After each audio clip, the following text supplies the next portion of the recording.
Sebagai mukadimah Ustaz, atau Ya, pendahuluan pertemuan kita di kesempatan malam hari ini, barangkali apa sebetulnya yang dimaksud dengan akidah yang lurus itu sendiri Ustaz? Dan bagaimana kita bisa memahami ya mhm, bahwa seseorang atau kelompok tertentu memiliki pemahaman akidah yang keliru atau tidak tepat Ustaz? mhm. Tafadhol. Taib. Barakallahu fikum Asik, barakallah. wa jazakumullah khairan. Bismillahirrahmanirrahim. Alhamdulillahirabbil alamin wassalatu wassalam ala asyrafil anbiya'i wal mursalin nabiyina Muhammadin wa ala alihi wa sahbihi ajma'in amma ba'du. Baik, ya ini adalah satu pembahasan yang Masya Allah besar yang tentunya juga ini wajib ya Iya, untuk diketahui oleh seorang muslim ya. iya, Terlebih kita adalah negara yang bisa dibilang saling menjaga ya mm, apa namanya kerukunan antar umat beragama iya, yang akhirnya kalau tidak tahu tentang prinsip-prinsip ini ya terutama tentu prinsip mm, akidah atau beragamanya kita sendiri yaitu kaum iya, muslimin ya ini ditakutkan justru malah kebablasan ya. iya, Nah, oke, dan di sinilah nanti kita akan kupas ya mhm, eh, bedanya antara Islam dengan iya, agama-agama yang lain. oke, Ya. Ini yang menjadi highlightnya kita ya. Artinya benar-benar harus kita pahami bahwa Islam iya, itu ya tidak sama dengan agama yang lain. Oke, oke, sebelum kita masuk tadi ke pembahasan tentang apa namanya tauhid atau akidah yang lurus iya, ya, iya. kita harus pahami dulu bahwa Islam itu sendiri Mhm, ya, ulama mengatakan Islam itu adalah istislam ya. Al-istislamu lillahi bitauhid.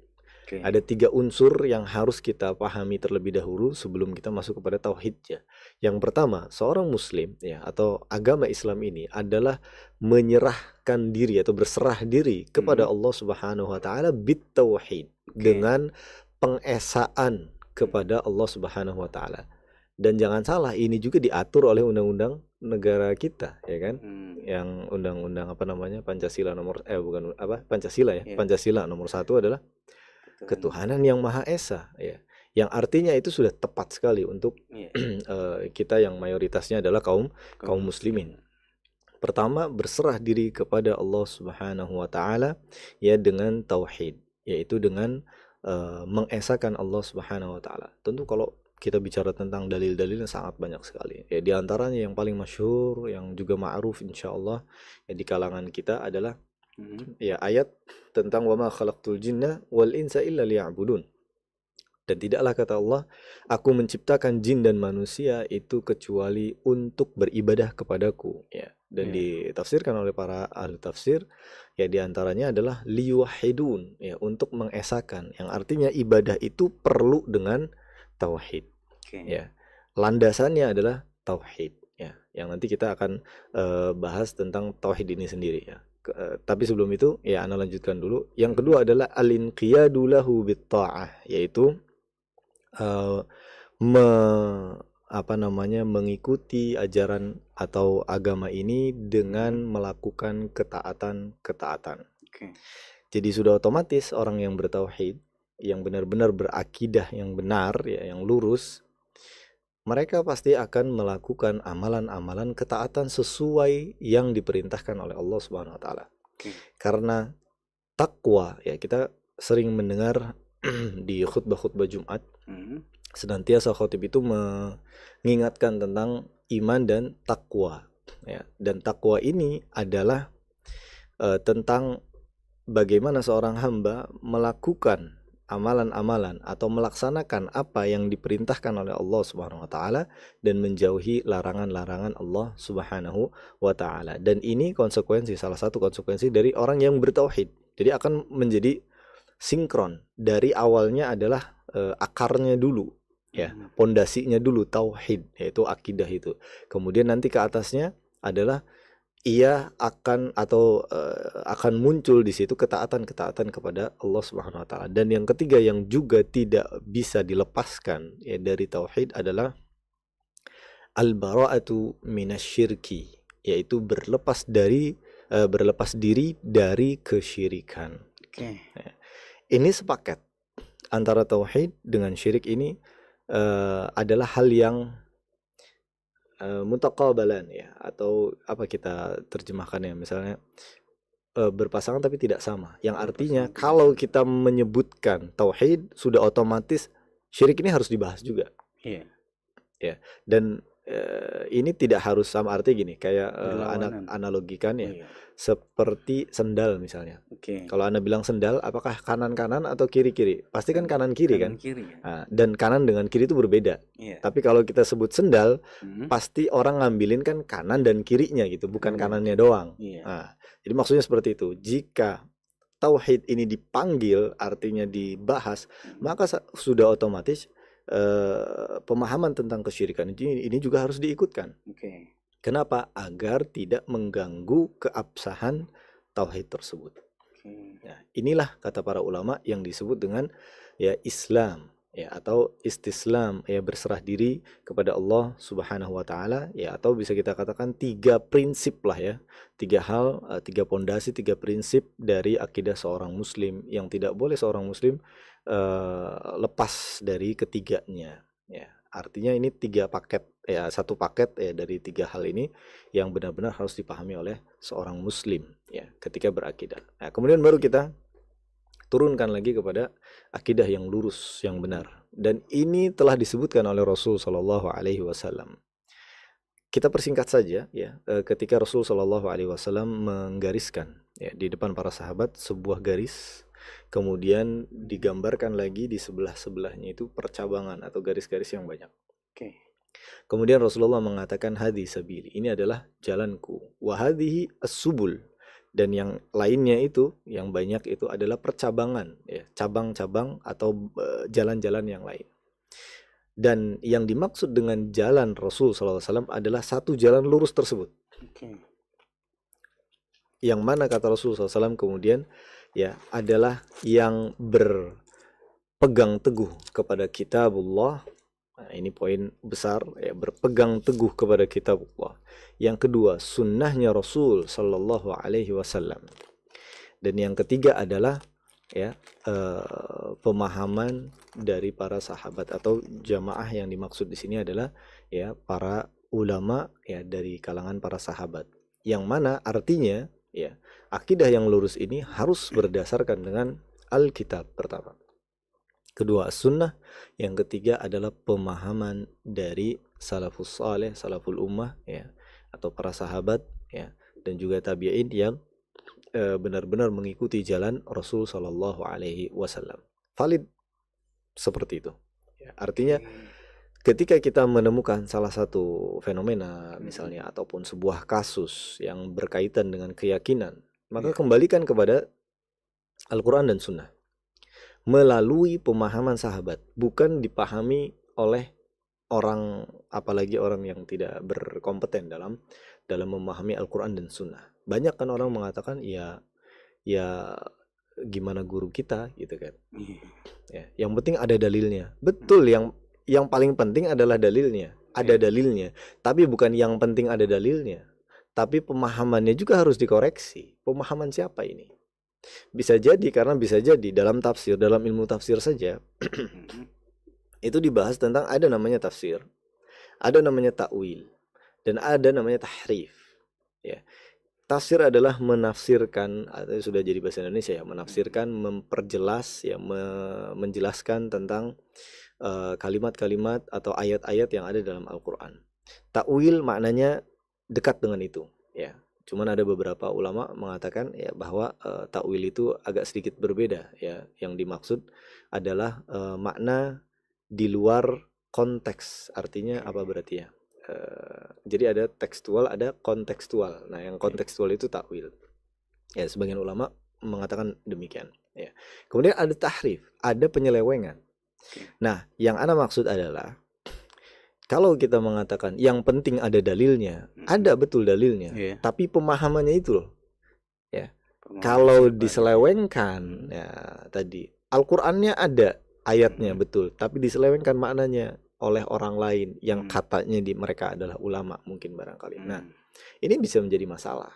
Makanya penting ya dalam akidah yang benar adalah pemahaman dari siapa. Ya. Kalau ini pemahamannya dari Rasulullah SAW yang diajarkan kepada para sahabat, ada riwayat yang sahih dilakukan oleh Rasulullah, dicontohkan oleh Rasulullah, dipraktekkan oleh para sahabat, maka ini adalah akidah yang benar dan tidak ada pengelompokan dalam tanda kutip kelompok-kelompok tertentu. Oke. Kelompok A, kelompok B, tidak. Ya. Islam itu bukan kelompok-kelompok. Ya, artinya bukan masing-masing golongan gitu ya. Iya. Islam ya satu. Ya, siapa yang mengikuti ajaran Rasulullah SAW dengan akidah yang benar, pemahaman Al-Quran, sunnah dengan salafus saleh para sahabat ini, maka merekalah orang-orang yang di atas akidah yang benar. Oke, dari situ kita bisa menilai. Nah, dari situ kita bisa menilai bahwa ini adalah akidah yang benar atau yang bukan. Kemudian baru setelah itu apa tadi? Akidah, bagaimana melihat akidah yang apa namanya? Kita bisa menilai itu iya, seseorang atau di luar kelompok memiliki pemahaman yang akidah yang lurus atau justru keliru seperti itu. Yang keliru ya, betul. Iya. Kemudian dari situ baru kita bisa melihat ya akidah yang keliru itu seperti apa. Ya, tadi sebenarnya sudah include jawabannya. Bahwasanya yang keliru adalah yang tidak berdasarkan, berarti ya kan. Kalau yang lurus adalah yang berdasarkan, maka yang tidak maka tidak berdasarkan Al-Quran, tidak berdasarkan sunnah Nabi, tidak berdasarkan pemahaman dari salaful ummah. Kalau cuman hujahnya, dalilnya, argumennya adalah guru saya melakukan itu, sampai kapanpun nggak bakal selesai. Seperti perdebatan yang percuma, tidak ada ujungnya. Tidak ada ujungnya, karena setiap orang pasti punya guru. Nah, makanya Islam itu artinya ajaran Islam ya, syariat Islam, terutama dalam masalah akidah, harus benar-benar serius kita melihatnya, harus benar-benar detail. Jangan sampai kata fulan, kata guru fulan, tapi nggak ada dasarnya. Yaitu maka bisa dikatakan atau bisa digolongkan sebagai orang-orang yang memiliki pemahaman atau keyakinan yang menyeleweng dari pemahaman Rasul SAW. Dan itu sudah sudah diucapkan oleh Rasul 1455 tahun yang lalu. Ya, sataftariqu ummati, ya kata Rasulullah SAW, umatku ini akan terpecah belah menjadi 73 golongan. Yang masuk surga satu. Ya, yang satu itu adalah siapa? Yang benar-benar berpegang teguh pada sunnahnya Rasulullah SAW, sunnahnya Khulafaur Rasyidin. Pemahamannya siapa berarti? Para sahabat ridwanullahu anhum jami'an. Allah Ta'ala. Dan itu yang dimaksud al-jamaah. Betul, itulah yang dimaksud dengan al-jamaah. Iya, Masya Allah. Penting untuk kita ketahui ya, kiranya pemahaman ataupun pengertian ya atau makna dari akidah yang lurus itu sendiri ya. Karena tadi kuncinya adalah berpedoman kepada Al-Quran dan Sunnah seperti itu ya. Kalau misalnya tidak berpedoman pada Al-Quran dan Sunnah, tentu saja kita bisa menilai bahwa itu adalah pemahaman atau mungkin aliran yang sesat seperti itu ya. Tetapi yang jadi permasalahan kenapa kita mempertanyakan akidah yang lurus gitu ya, karena memang semuanya mengaku berdasarkan atau berpedoman kepada Al-Quran dan Sunnah. Betul. Ya. Tetapi tadi kunci selanjutnya adalah berdasarkan pemahaman para sahabat yang betul. Mereka Masya Allah belajar langsung ya sama Rasulullah SAW saat itu ya. Ya, dari pemahaman atau pengertian ya akidah yang lurus yang tadi dijelaskan Ustaz ya. Apakah ini kemudian sejalan dengan misi yang dibawa oleh para nabi terdahulu, dan bagaimana sih sebetulnya respon dari umatnya nabi di masing-masing utusan itu Ustaz? Nabi maksudnya para nabi. Para nabi ya. Apakah ini sejalan ya dengan apa yang disampaikan oleh para nabi? Tentu jawaban singkatnya ya adalah iya.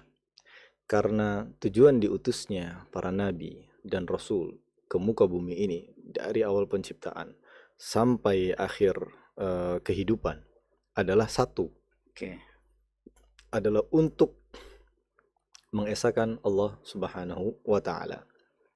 Ya, di dalam sebuah ayat Allah Subhanahu wa Ta'ala berfirman bahwasanya tidaklah Allah mengutus para rasul itu adalah untuk mentauhidkan Allah Subhanahu wa Ta'ala dan menjauhi wajtanibu at-taghut, dan menjauhi para taghut ya. Awas, taghut ini jangan langsung ditelan.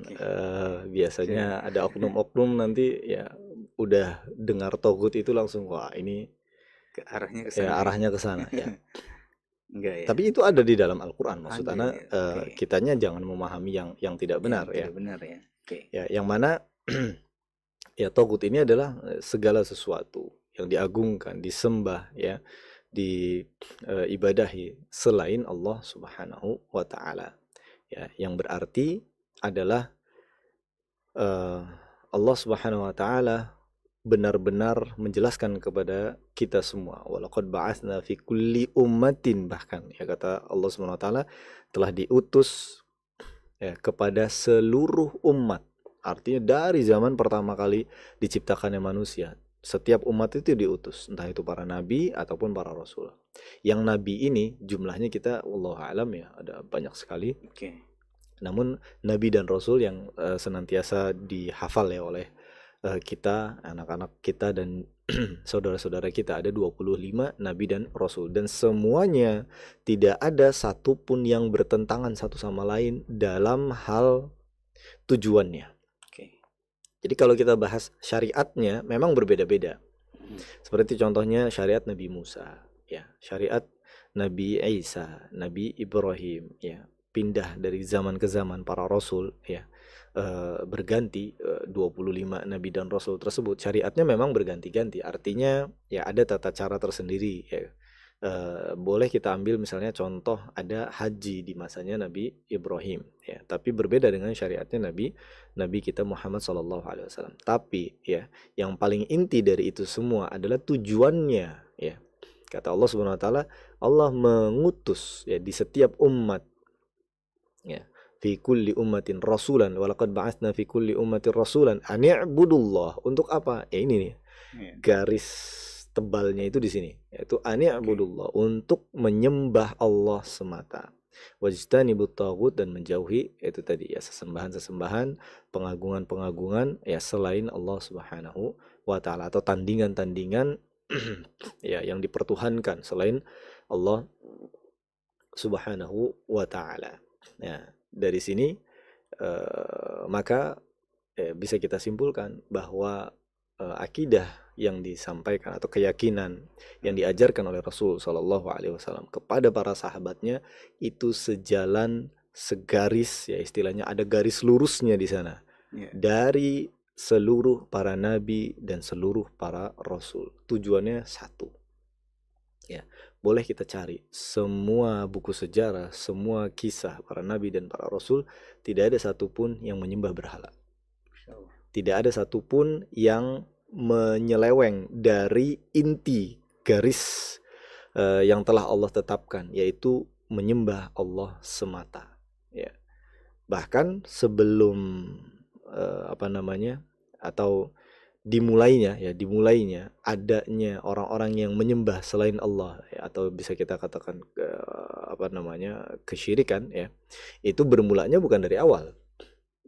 Tapi di tengah ya di agak-agak inilah ya di zamannya Nabi Nuh alaihissalam itu baru mulai adanya kesyirikan ya terjadi, ya. Setelah itu terus ya berkembang ya permasalahan-permasalahan tentang mensekutukan Allah Subhanahu wa taala, yang artinya ya dari awal pun sudah diajarkan untuk beribadah itu kepada Allah saja, sampai pada Nabi Nuh, ya, kemudian umatnya ada yang menyeleweng, terus diluruskan oleh para nabi-nabi setelahnya. Ya, adapun respon umatnya berbagai macam. Ada yang sampai salah satu dari nabi Allah itu dibunuh nabinya. Ada yang benar-benar tidak ada pengikutnya sama sekali. Atau kita ambil contoh tadi Nabi Nuh alaihissalam. Dari sekian banyak manusia di muka bumi ini, yang ikut hanyalah satu bahtera saja. Yang di situ kemudian Allah hancurkan bumi ini dengan cara ditenggelamkan seluruhnya. Dimulailah kehidupan baru di sana. Terus seperti itu, dan responnya bermacam-macam. Tapi ya Allah telah mengatakan ini adalah sebuah bisa dibilang sebuah keniscayaan atau sebuah hal yang sudah dilalui oleh para nabi-nabi sebelumnya, yaitu mendapatkan tantangan ya dari musuh-musuh Allah. mendapatkan penolakan dari setiap umatnya. Bahkan Nabi kita Muhammad Shallallahu Alaihi Wasallam, wah kalau kita mau kisahkan panjang sekali. Perjuangan beliau itu sampai 10 atau 3 bahkan 13 tahun pertama berdakwah itu ya belum seberapa kalau dibandingkan dengan jumlahnya sekarang atau setelah hijrah ke Madinah. Sampai dilempari batu. Pernah kan kita waktu itu ngebahas tentang apa itu ya, kisah ketika Nabi Muhammad SAW pulang dari kota Taif dilempari batu sampai berdarah-darah seperti itu ya. Sampai pernah diboikot dan di apa istilahnya tuh, dikurung di satu tempat, tidak boleh ada interaksi di sana dengan orang luar, tidak diberikan pasokan makanan dan minuman, dilarang berjual beli di sana, tidak boleh bermuamalah secara umum, menikahkan atau bermuamalah hanya sekedar jual beli. Kalaupun nanti ada penjual yang mau menjual kepada kaum muslimin, itu akan dimahalkan sehingga mereka tidak bisa membelinya. Wah, benar-benar dipres banget ya. Dan itu ya salah satu dari ujian ya dari Allah Subhanahu wa taala. Dan tentu itu akan berdampak nantinya kepada para pengikut Nabi Muhammad Shallallahu Alaihi Wasallam. Maka kita harus bercermin. Sekelas Nabi dan Rasul aja ya, respon dari umatnya itu ketika mendakwahkan tauhid, akidah yang benar, mereka banyak ditolak, diserang, ada yang dibunuh dan yang lainnya. Maka sudah menjadi sunatullah ya, hal ini juga akan terjadi ketika seseorang mendakwahkan tauhid, memurnikan ajaran Islam, pasti akan ditentang. Jadi ya sebagaimana guru kita Al-Ustadz Yazid bin Abdul Qadir Jawaz ya, rahimahullah, juga pernah memberikan pesan kepada para dai-dai yang mendakwahkan dakwah tauhid ini, bersabarlah di atas jalan yang benar karena itulah kuncinya. Itu adalah ujian dari Allah Subhanahu wa taala. Kalau kita ikhlas, insyaallah ya maka Allah akan berikan pahala untuk kita ya. Dan juga tentunya namanya dakwah itu bukan untuk mengambil seberapa banyak audiens, tapi justru kembali kepada kita dan manfaat untuk kaum muslimin. Demikian barangkali Allah taala. Iya, menunjukkan memang penolakan ya terhadap akidah yang lurus itu dari dulu memang selalu ada bahkan sampai dengan sekarang ya. Sudah menjadi sunatullah itu. Sudah menjadi sunatullah ya. Tadi juga disampaikan ya beberapa ayat yang tentu saja ini menunjukkan kepada kita semua bahwa memang diutusnya setiap rasul itu adalah untuk mengeluarkan manusia dari praktek-praktek kesyirikan menuju kepada tauhid ya, Masya Allah. Dan menariknya adalah apa yang terjadi di hari ini Ustaz ya, mungkin kita bisa merefleksikan dengan beberapa kejadian ataupun kondisi yang dialami di masa Rasulullah SAW dan juga para sahabatnya ketika berhadapan dengan raja-raja Nasrani. Artinya apa ya, barangkali ada kisah yang unik yang mungkin kita bisa mengambil pelajaran dan juga teman-teman di luar sana juga bisa mengambil hikmah betapa memang umat Islam punya izzah gitu, punya kehormatan bahkan di hadapan raja-raja Nasrani, dan raja Nasraninya pun juga pengertian gitu, artinya memaklumi dengan kondisi umat Islam gitu yang seperti itu. Ada nggak mungkin barangkali hikmah ataupun pembelajaran yang bisa kita unik dari kisah-kisah yang ada di zaman Rasulullah?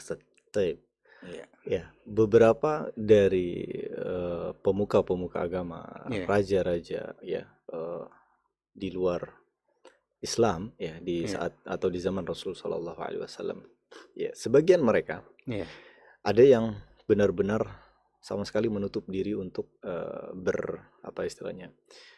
boro-boro menerima ya, tapi ketika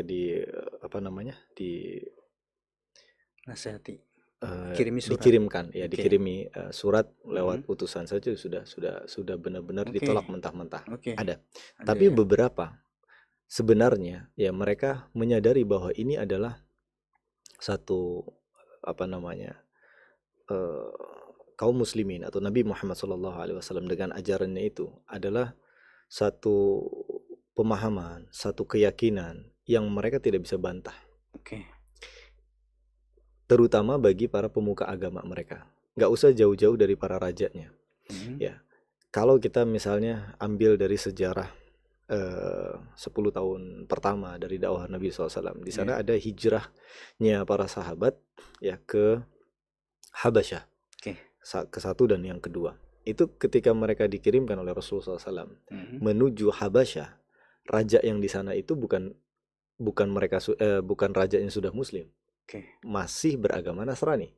Ya. Kemudian ada uskup-uskupnya mereka juga. Uskup itu mungkin di atasnya pendeta kali ya, pendeta atau di atasnya pendeta. Dan mereka tidak gegabah untuk menghakimi agama yang dibawa oleh Nabi Muhammad SAW. Saat itu belum ditawarkan, belum. Nabi Muhammad karena dalam hal ini ya Sallallahu Alaihi Wasallam, dalam hal ini beliau membutuhkan bantuan dari Raja Najasyi ya untuk melindungi kaum muslimin karena besarnya intensitas dari penyiksaan kaum musyrikin Quraisy. Maka Nabi Muhammad hanya menitipkan tolong minta dilindungi ya. Tapi kemudian di sini yang menariknya adalah ada beberapa dari utusan musyrikin Quraisy yang nggak terima. Akhirnya mereka datang kepada Raja Najasyi untuk menghasut menghasut Raja Najasyi terhadap kedatangan kaum muslimin. Nah, di sini ada dua orang, Amr bin As dan Abdullah bin Rabi'ah, yang mereka ini saat itu masih dalam keadaan syirik ya, belum berislam. Ya. Tapi ya singkat cerita, Raja Najasyi tidak langsung menerima apa yang dikatakan oleh mereka berdua. Nah, di sini ya tergantung, memang kembali juga sih sebenarnya kepada bagaimana pribadi para raja-raja tersebut. Tapi ya dengan penasehat-penasehatnya, uskup-uskupnya yang mereka mengetahui tentang kitab yang benar yang mereka baca, entah itu dari Taurat ataupun dari Injil ya, yang mereka baca dari manuskrip aslinya barangkali, mereka akan temukan bahwa memang kedatangan Nabi Muhammad SAW ini adalah atau kedatangan itu akan pasti tiba, dan ajaran yang dibawanya bukan ajaran baru sebenarnya. Raja Najasyi sendiri mengatakan bahwa setelah Ja'far bin Abi Thalib menjelaskan panjang lebar, ya Raja Najasyi bahkan mengatakan ya pemahaman ini sama seperti pemahamannya Nasrani saat itu. Artinya mengatakan bahwa Isa ibni Maryam itu tidak lebih dari, waktu itu Raja Najasyi mengambil sebuah kayu ya. Isa ibni Maryam tidak lebih dari kayu ini. Artinya sama-sama makhluk, Abdullah. Akan tetapi yang diistimewakan adalah beliau ini Rasul, kalimat Allah, artinya diciptakan melalui kalimatnya Allah, ya kun fayakun, dan ruh yang ditiupkan kepada ibunda Maryam. Nah, di sini kita simpulkan bahwa ketika mereka benar-benar tahu dari manuskrip aslinya, mengakui hal tersebut, dan bahkan tidak segan pula Raja Najasyinya masuk Islam. Di akhir itu ya, walaupun tidak bertemu dengan Nabi SAW, tapi masuk Islam dan wafat dalam keadaan Islam, tergolong dari kalangan tabi'in, Raja Najasyi itu. Belum lagi kisah-kisah para raja yang lainnya yang mereka udah ketar-ketir ketika melihat kekuatan kaum muslimin. Bahkan ada di satu perang itu, ana lupa nama perangnya, tapi di dalam keadaan atau di situasi perang tersebut, seseorang dikirimkan kepada kaum muslimin untuk meneliti bagaimana sih ya, melihat bagaimana keadaan kaum muslimin. Bahkan mereka mata-mata itu kemudian laporan ke panglimanya, kalau bahasa kitanya, kalau gini sih nggak bakal bisa dikalahin. Iya. Baru melihat, karena ketika dia melihat itu, posisinya kaum muslimin sedang sholat dengan shaf yang begitu rapih, kompak, dan tidak bisa diganggu. Artinya benar-benar ketika mereka beribadah, fokusnya hanyalah Allah SWT. Mereka langsung ngeper gitu ya. Ya, artinya di sini ya, ketika kita melihat sebenarnya keagungan itu, marwah kaum muslimin, tadi kan berkaitan dengan pertanyaannya, izzahnya, kehormatannya kaum muslimin di hadapan mereka itu justru jauh tinggi sekali. Ya. Dan apa yang tidak disampaikan pada kitab-kitab mereka itu disempurnakan di dalam Al-Quran. Oke. disampaikan oleh Nabi Shallallahu Alaihi Wasallam. Masya Allah, Masya Allah. Ya itu dia poinnya sebenarnya ya. Nah, Izzah atau iya, kehormatan yang dimiliki oleh kaum muslimin saat itu yang seharusnya paling tidak kita tiru ya. betul, Mungkin betul. tidak akan bisa sama dengan Iya, seperti yang ada di zaman Rasulullah dan juga para sahabat. Tetapi paling tidak ada kehormatan lah ya. mm-mm. Kita sebagai seorang muslim bagaimana menyambut gitu ya kehadirannya gitu, dan lain halnya ketika memang ada tamu yang mungkin dianggap istimewa, yang dia mungkin pembesar dari umat agama lain ya, Mm-mm. tidak semestinya juga kita berlebihan Betul. dalam menyambutnya, dan sekedarnya saja tetap kita menunjukkan kehormatan kita sebagai seorang muslim, So, sebagaimana izzah yang dimiliki oleh Rasulullah dan para sahabatnya ketika tadi yang sebagaimana yang tadi disampaikan oleh Ustadz Abdul Salam ya, kisahnya Masya Allah, itu yang mm. semoga kita bisa ambil pelajaran Ustadz. Di situ tuh Betul, betul. poinnya ya, Masya Ini Allah. kelas yang tadi kita sampaikan kelasnya raja loh ya. Kelasnya raja ya, Raja. Masya Allah. Dan didampingi juga rajanya Mm-mm. ini didampingi dengan para pendetanya, uskup Oke, gitu. uskup tadi itu ya. Mm. Oke, baik Ustaz, Masya Allah. Ya, eh Masya Allah ya, pembahasan kita tentang negeriku dalam bayang-bayang krisis akidah ya, sangat menarik pembahasannya di kesempatan malam hari ini. Kemudian Ustaz, umat Ya, Islam kan kini dihadapkan dengan beragam tantangan ya, betul. dan salah satunya adalah dalam bidang pemikiran keagamaan, seperti misalnya pemahaman tentang bahwa semua agama itu adalah sama, atau yang mungkin kita sering menyebutnya dengan pemahaman pluralisme seperti itu. Nah, seberapa besar sih sebetulnya ancaman dan juga bahaya dari pemahaman pluralisme bagi Islam itu Pluralisme. sendiri, Ustaz? Baik, kita perjelas dulu barangkali pluralisme itu apa, karena sebagian barangkali kita belum memahami tentang pluralisme. Plural. Oke. Yang mana ya pada intinya dalam hal ini adalah menyamaratakan antar agama ya. Baik, ini atau boleh saya katakan ada pemahaman yang salah. Nah, kembali ke poin yang pertama tadi, dalilnya ada dari Al-Quran, tapi mereka gunakan dengan pemahaman yang salah, sehingga dalil ini mereka bilang ini dari Al-Quran, pluralisme itu ada dalam Al-Quran katanya. Tapi dengan pemahaman yang salah ini, nah inilah yang ana maksud ya. Kalau hanya sekedar menyebutkan dalil ada betul, tapi pemahamannya itu loh yang harus diperbaiki. Ana sebutkan di sini dalam surat Al-Baqarah ayat 62. Ya, ayatnya, dan ini yang sering dipakai oleh orang-orang yang istilahnya pluralisme, orang-orang pluralisme itu apa? Yang liberalisme, liberal ya. Mereka mengatakan innalladzina mereka berdalil ya, maksudnya berdalil dengan ayat ini, innalladzina amanu walladzina hadu wan nasara was-sabiin man amana billahi wal yawmil akhir wa amila salihan falahum ajruhum 'inda rabbihim wala khaufun 'alaihim wala hum yahzanun.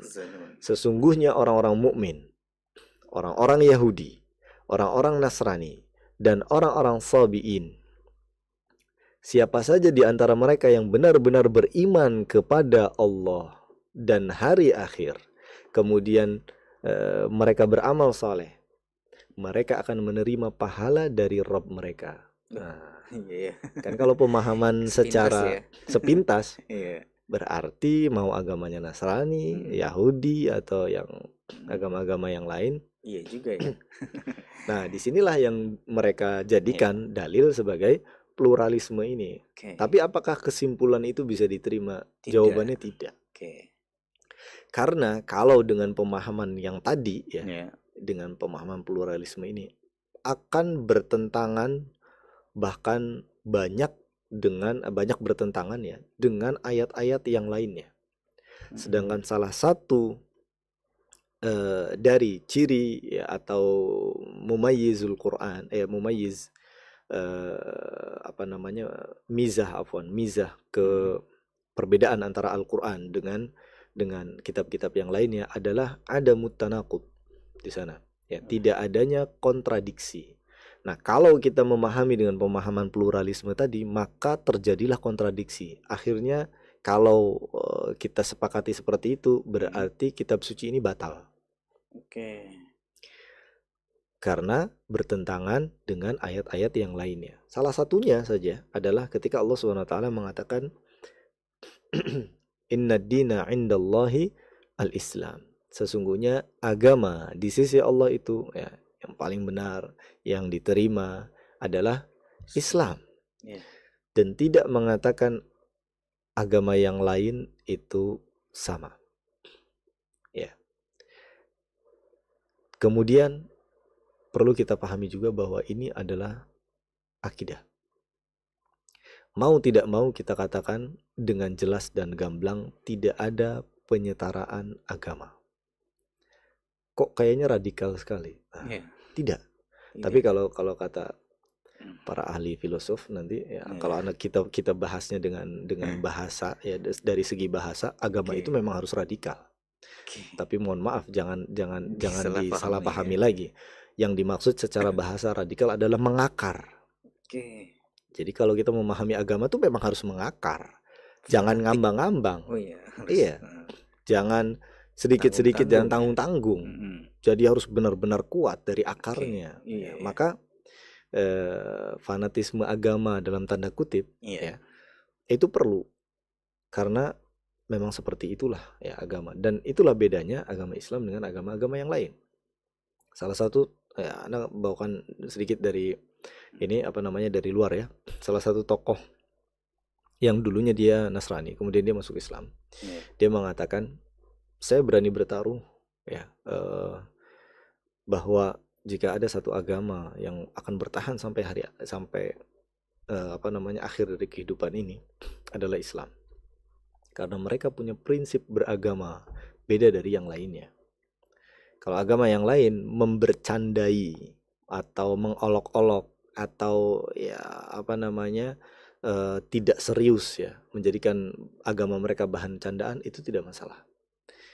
Tapi sedikit saja kamu senggol nabinya orang Islam, maka seluruh dunia akan bergerak. Itu bedanya kaum muslimin dengan non muslim. Ya, bahkan dia memahami betul tentang prinsip ini. Ya, kembali lagi kepada hal tadi. Maka tidak serupa, tidak sama. Ya. Dalam hal apa? Ya tentu dalam segala aspeknya. Karena inna dina indallahi al-Islam. Dan tadi diambil dari kesimpulan yang tidak tepat tadi, sedikit Anda sampaikan di sini, Ibnu Katsir rahimahullah ya mengatakan bahwa ayat ini terkait dengan para sahabat, yaitu Salman Al-Farisi. Ya, ia berkata kepada Nabi SAW bahwa para sahabatnya melakukan sholat, puasa, beriman kepada Nabi, dan bersaksi bahwa beliau akan diutus sebagai seorang Nabi. Nah, kemudian ketika Salman selesai memuji mereka, Rasulullah SAW berkata, di sini lihat, wahai Salman, mereka adalah ahli neraka. Ya, jadi Rasulullah sendiri mengatakan mereka adalah ahli neraka. Ya, kemudian hal itu terasa berat di hati Salman. Lalu Allah menurunkan ayat tersebut tadi yang kita sebutkan. Kemudian As-Sudi kembali melanjutkan bahwa dengan demikian keimanan Yahudi dalam ayat tersebut adalah keimanan yang berpegang pada Taurat dan ajaran Musa alaihissalam. Jadi harus kita breakdown. Yahudi yang dimaksud ini siapa? Ya? Adalah orang-orang yang mengikuti Taurat dengan pemahaman dari nabi mereka, Musa alaihissalam. Ya. Kemudian dilanjutkan adalah keimanan yang berpegang pada Taurat dan ajaran Nabi Musa alaihissalam sampai datangnya Nabi Isa alaihissalam. Ketika Nabi Isa datang, siapa yang berpegang kepada Taurat dan ajaran Musa tidak meninggalkannya dan tidak mengikuti Isa, maka dia adalah orang yang celaka. Ketika berganti rasulnya dan tidak mengikuti rasul berikutnya, maka ini adalah orang-orang yang celaka. Yang artinya ketika sudah ganti syariatnya dari satu nabi, satu rasul ke rasul yang lain, maka harus diikuti. Maka ya kemudian dan keimanan Nasrani dalam ayat tersebut yang tadi kita sebutkan adalah keimanan orang yang berpegang pada Injil dan syariat-syariat dari Nabi Isa. Maka ia menjadi seseorang yang beriman dan diterima imannya sampai datang kemudian Rasul berikutnya. Jadi penjelasan dari Rasul ini sudah sangat gamblang sekali, jelas. Berdasarkan ayat tersebut, bukan berarti semuanya sama rata, tidak. Ya. Tapi ada waktunya masing-masing, ada zamannya masing-masing. Ya. Jadi Agama dan samawi ya. betul agama samawi. Dan ini juga banyak yang di apa namanya alasankan dijadikan alasan oleh mereka agama samawi itu sama ya Sama mereka. gitu ya. Pada zamannya betul, tapi Mm-mm. kalau setelah turunnya Nabi Muhammad sudah tidak relevan. Oke. Itu karena sudah terhapuskan syariat-syariat sebelumnya dengan syariat yang baru. Jadi terus berganti seperti itu. Makanya ya bahkan bisa kita katakan kalau Yahudi atau Mm-mm. Nasrani yang benar-benar memahami kitab mereka, Taurat dan Injil yang asli, Ya. yang benar-benar dari disampaikan oleh nabi mereka Musa alaihissalam dan Isa alaihissalam, maka pasti masuk Islam. Oke. Anda sebutkan contoh dari seorang ahli apa namanya Injil Oke. di zaman ketika Nabi diutus. Beliau adalah sepupunya atau bukan sepupu, pamannya ya Khadijah Oke. atau pamannya Rasul ya Yang apa pertama namanya kali Waraqah. beriman itu Iya, ya. ya Waraqah. Waraqah bin Naufal. Waraqah ya. Waraqah bin Naufal itu mengatakan kalau aku masih hidup katanya maka Mm-mm. aku akan di sisimu. Waktu itu Rasulullahnya belum resmi diutus ya. Oh. Kemudian Waraqah bin Naufal udah keburu meninggal. Tapi di sini Tapi tahu. tahu Oke. bahwa ini adalah sebagaimana yang diturunkan kepada Nabi Musa. Oke. Yang kalau nanti ketika Muhammad ini diutus, Hmm. maka orang yang memahami kitab Taurat, orang yang memahami kitab Injil pasti akan beriman kepada Nabi Muhammad. Oke. Ya, jadi kisah kelahiran Nabi pun ada orang Yahudi. Cuman bedanya orang Yahudi itu Kitab Taurat dan Injil membangkang. yang belum diotak-atik Betul, tentunya betul. Yang menceritakan tentang kedatangannya Rasulullah Muhammad SAW. Tapi mereka menolaknya karena bukan dari Bani Israel, yaitulah Yahudi. Oke. Ya, Yahudi itu begitu, nggak mau karena dia bukan dari Bani Israel. Udah, Gengsi ya. gengsinya gede sampai hari Oke. ini seperti itu. Ya. Sure. Maka ya pluralisme semacam ini ya perlu kita luruskan pemahamannya. Oke. Kalau dia hanya berdalih dengan toleransi, maka tidak perlu adanya konsep pluralisme. Iya. Ya, ya kalau hanya sekedar apa namanya menghormati antar umat beragama, Iya. Rasulullah mencontohkan adanya piagam Madinah itu adalah salah satu bukti dari dimana ketika kaum muslimin berkuasa, maka amanlah seluruh dari pemeluk agama lainnya. Oke. Aman dalam arti ya dalam muamalah. Di samping tentu kita mendakwahi mereka. Di samping tentu Rasulullah juga mencontohkan atau memperlihatkan kepada mereka bagaimana Islam. Tapi mereka aman tinggal di negeri kaum muslimin. Itu toleransi. Dan bentuk toleransinya adalah lakum dinukum waliyadin. Kalau dalam masalah berkewarganegaraan, masalah muamalah, nggak usah ditanya. Rasulullah itu apa namanya sangat toleransi. Ya sesama tetangga masih saling menyapa, bahkan pernah diberi hadiah juga Rasulullah oleh orang Yahudi, ya kan? Ya, tapi dalam masalah agama, nah di sini harus ada pembatasnya. Lakum dinukum waliyadin. Ya, kalau nggak kepanjangan, ada satu kisah lagi nih. Boleh, Seth. Ada sampaikan tentang lakum dinukum waliyadin ini. Iya, boleh, Seth. Jadi sabab nuzul. Iya. Ya, di antara sabab nuzul dari surat Al-Kafirun tersebut adalah orang-orang musyrikin Quraisy. Yes. Yang ini yang anak kira ada hubungannya dengan pluralisme atau toleransi dalam antar umat beragama. Musyrikin Quraisy meminta kepada Rasul SAW untuk bertukar agama. Konyol sebenarnya. Tapi lihat, permintaan mereka begini. Wahai Muhammad, kamu menyembah Tuhan-Tuhanku selama 1 tahun, dan kami ya, dia bilang kami, para pembesar Quraisy, kami akan menyembah Tuhanmu selama 1 tahun. Tawarannya out of the box ya. Tawarannya out of the box. Terus di endingnya dia bilang begini, mereka bilang begini, barang siapa yang berada di atas kebenaran, maka akan diikuti. Artinya kalau misalnya Islam ini agama yang benar, maka musyrikin Quraisy akan mengikuti semuanya. Kalau hanya taruhan, maksudnya taruhan mana yang benar udah jelas Nabi Muhammad pasti menang. Iya. Artinya kalau pertukaran itu terjadi, maka musyrikin Quraisy akan masuk Islam. Tapi lihat, ini namanya makar, tipu daya dari mereka. Oke. Tukeran agama ini adalah salah satu upaya mereka untuk melemahkan hujahnya Muhammad Rasul Sallallahu Alaihi Wasallam.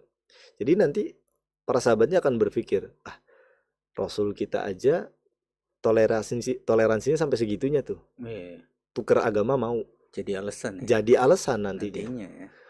Tambah bubar jalan lagi nanti kaum muslimin kalau begitu. Oke.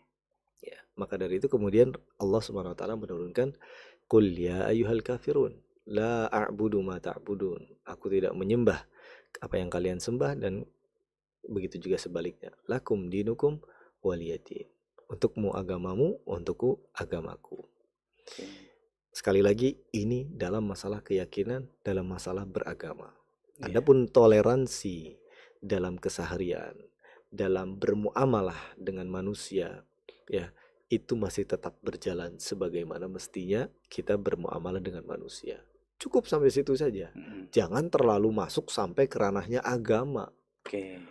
Hadir ke acara-acara agama, menghormati tokoh agama yang lain, ya, seolah-olah mereka adalah tokoh agama kita, bahkan lebih dari itu. Nah, ini kan ya perlu kita perbaiki, ya, dan dikhawatirkan ini bisa merusak akidah kita.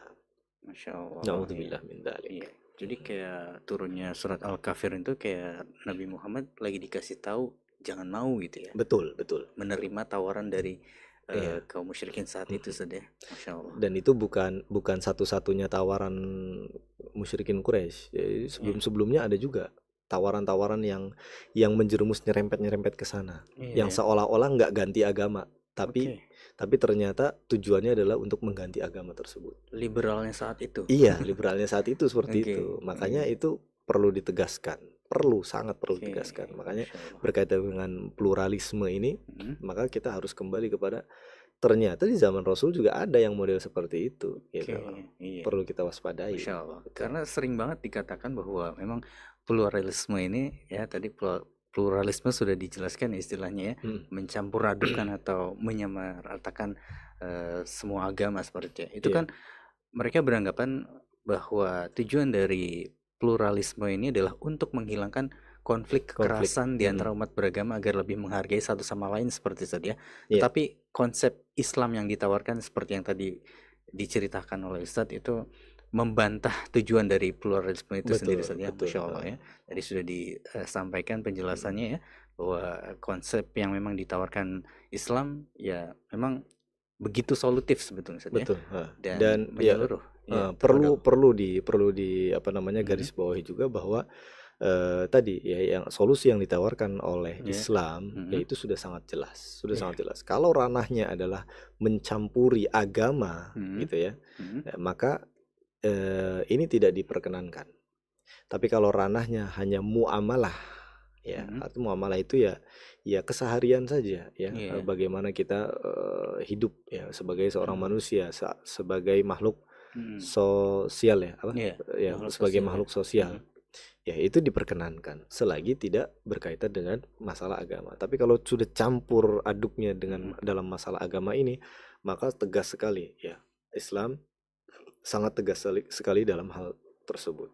Oke, tentunya yang dimaksud dalam hal muamalah itu yang tadi saya sampaikan adalah memang ketika misalnya mengalami musibah, golongan orang-orang di luar non muslim mengalami misalnya terkena bencana musibah, ya tentu tetap kita sebagai makhluk sosial harus menolong saja, membantu secara muamalah tentunya ya. Masya Allah. Ya baik Ustaz. Kemudian banyaknya umat Islam yang kemudian terbawa arus moderasi beragama seperti yang terjadi hari ini Ustaz, itu terkadang itu ya memporak-porandakan keyakinan dan juga akidah mereka, dan itu sering kita dapati. Kemudian bagaimana ya, pertanyaannya adalah bagaimana menyadarkan dan membentengi umat dari pemahaman yang menyesatkan menuju akidah yang lurus, bagaimana tadi dijelaskan. Masya Allah. Dan ini sekaligus barangkali Closing closing statement. statement ya dari Udah jam pembahasan 9 kita, bahwa lewat ya. bagaimana ya, juga bisa menjawab judulnya ini, Iya. bagaimana agar negeri kita ini tidak lagi dalam krisis akidah. Oke. Maka ini sebagaimana yang sering juga kita sering ngobrol ya, solusi dari segala sesuatu dalam permasalahan agama ini yang paling utama adalah ilmu. Allah.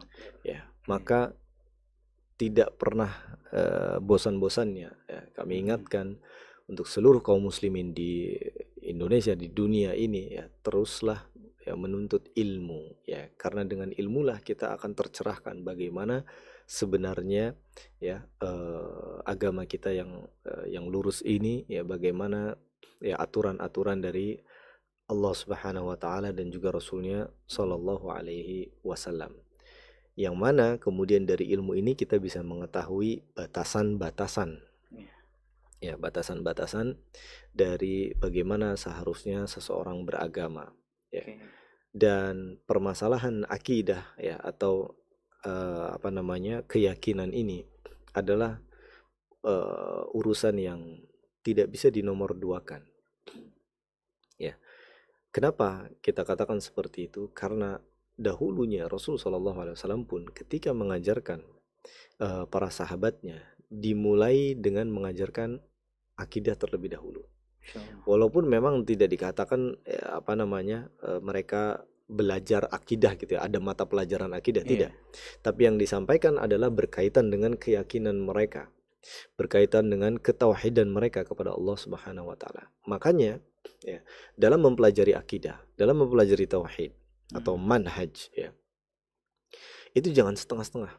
Habiskan. Kalau bisa seumur hidup kita belajar, habiskan. Karena nanti ada lagi kasus-kasus, fenomena-fenomena yang nyerempet dalam masalah itu. Tapi ya, ketika kita sudah mempelajari ya masalah akidah ini, yang mana itu adalah asas dari agama Islam ini, maka terjawablah ya, atau terselesaikanlah permasalahan-permasalahan tersebut. Jadi krisis akidah ini ya, solusinya satu, kita belajar benar-benar dan kembalikan seluruhnya kepada Allah dan Rasulnya Shallallahu Alaihi Wasallam. Dan tentu ya Rasul SAW juga sudah pernah atau banyak bahkan ya memperingatkan para sahabat dan kaum muslimin dalam masalah ini ya, memperingatkan dalam masalah penyelewengan dalam masalah akidah ya. Maka perlu kita tentunya berhati-hati ya. Sekali lagi ya, bahwasanya kita belajar akidah ini juga harus didampingi atau dibarengi dengan mempelajari apa saja yang bisa membatalkan akidah ini, sehingga ya konsekuensi dari la ilaha illallah atau asyhadu an la ilaha illallah wa anna muhammadan rasulullah itu sempurna. Tidak ada yang cacat, tidak ada yang bolong sedikit pun. Bukankah syarat diterimanya ibadah kita yang pertama adalah ikhlas kepada Allah Subhanahu wa taala, dan yang kedua adalah ittiba' sunnatin Nabi sallallahu alaihi wasallam. Dengan tanpa kedua itu, maka ibadah kita tidak diterima. Jadi kalau kita mau beralasan yang penting kita baik itu bukan dari pandangan akal kita, bukan dari mata kita, tapi dari yang memiliki syariat ini. Siapa? Allah Subhanahu wa taala. Allah mensyaratkan hal tersebut bukan tanpa sebab. Ya karena Rasul itu diutus untuk menjelaskan kepada para atau umat manusia, dan apa yang tidak dicontohkan oleh Rasulullah Sallallahu Alaihi Wasallam ya, itu dihindarkan. Rasul melarang kita untuk melakukan hal-hal tersebut ya, sebagaimana kita juga sering mendengar di khutbah Jumat, kullu bid'atin dhalalah. Kemudian juga hadis man amila amalan laisa alaihi amruna fahuwa raddun, tertolak amalannya ya. Maka percuma kita bertahun-tahun melakukan amalan kalau tidak mencontoh dari apa yang dilakukan oleh Rasulullah Sallallahu Alaihi Wasallam. Dan sekali lagi ya, juga kami ingatkan, jangan ikut-ikutan tren. Seolah-olah ini kan menjadi tren ya. Wah, nih kaum muslimin toleransi. Betul. Kalau mau kita lihat toleransi kaum muslimin itu sudah sangat besar, sudah sangat tinggi. Dan bolehlah jujur kita bilang ke saudara-saudara atau tetangga-tetangga kita yang non muslim, sejauh mana sebenarnya mereka nyaman ya bertoleransi dengan kaum muslimin. Apakah dengan menyanyikan lagu-lagu gereja mereka diiringi dengan paduan suara dari kaum muslimin itu membuat mereka nyaman?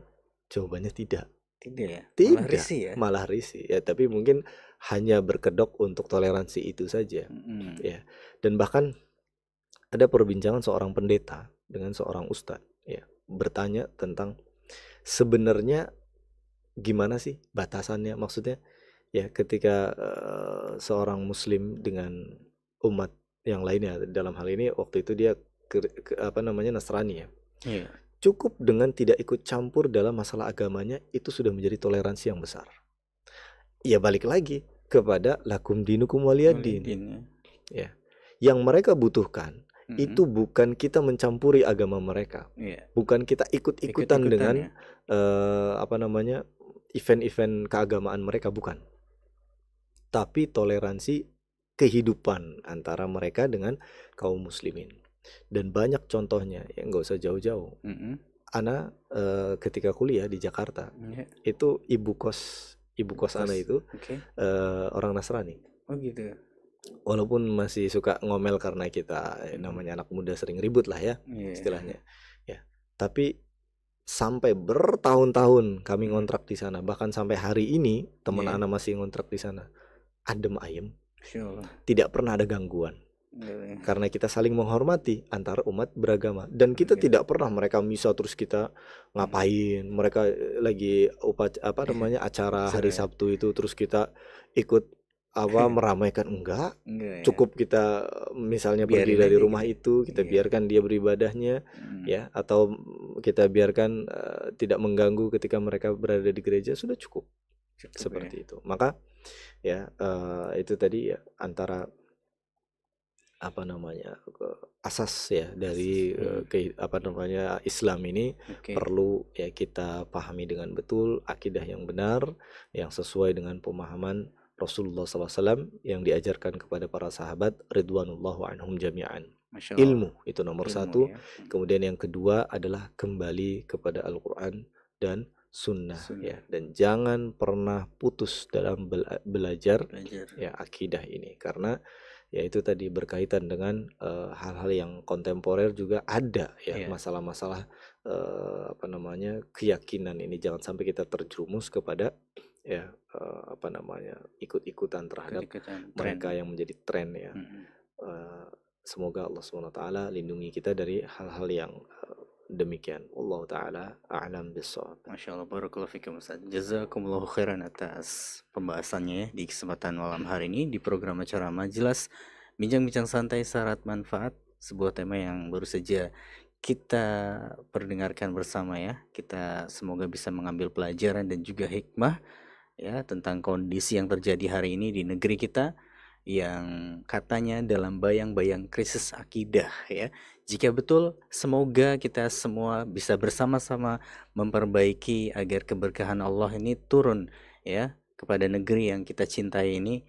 Dan kalaupun barangkali masih diambang gitu ya, belum mencapai krisis akidah gitu ya, belum mencapai krisis banget gitu ya, semoga kita semua tentu bisa istiqomah dan juga terus mempelajari Islam dan juga akidah yang lurus ya, dalam rangka menumbuhkan semangat iman kita kepada Allah Subhanahu wa taala dan menularkannya atau mengajarkannya kepada saudara-saudara kita, kepada anak-anak kita, sehingga bukan tidak mungkin ya generasi Robbani itu akan muncul di kemudian hari yang beriman dan juga takut kepada Allah Subhanahu wa taala.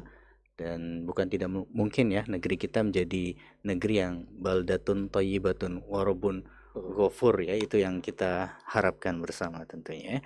Baik, sekali lagi terima kasih buat Ustaz Abdul Salam dan juga buat teman-teman pemirsa serta pendengar radio kita FM ya atas kebersamaan Anda, dan mohon maaf atas segala kekurangan. Pada akhirnya saya Hafid dan juga Ustadz Abdus Salam LC Hafizahullah Ta'ala mohon pamit undur diri dari hadapan Anda. Kita akhiri dengan doa kafaratul majlis. Subhanakallahumma bihamdika asyhadu an la ilaha illa anta astaghfiruka wa atubu ilaik. Wassalamualaikum warahmatullahi wabarakatuh. 94,3 FM Kita Radio.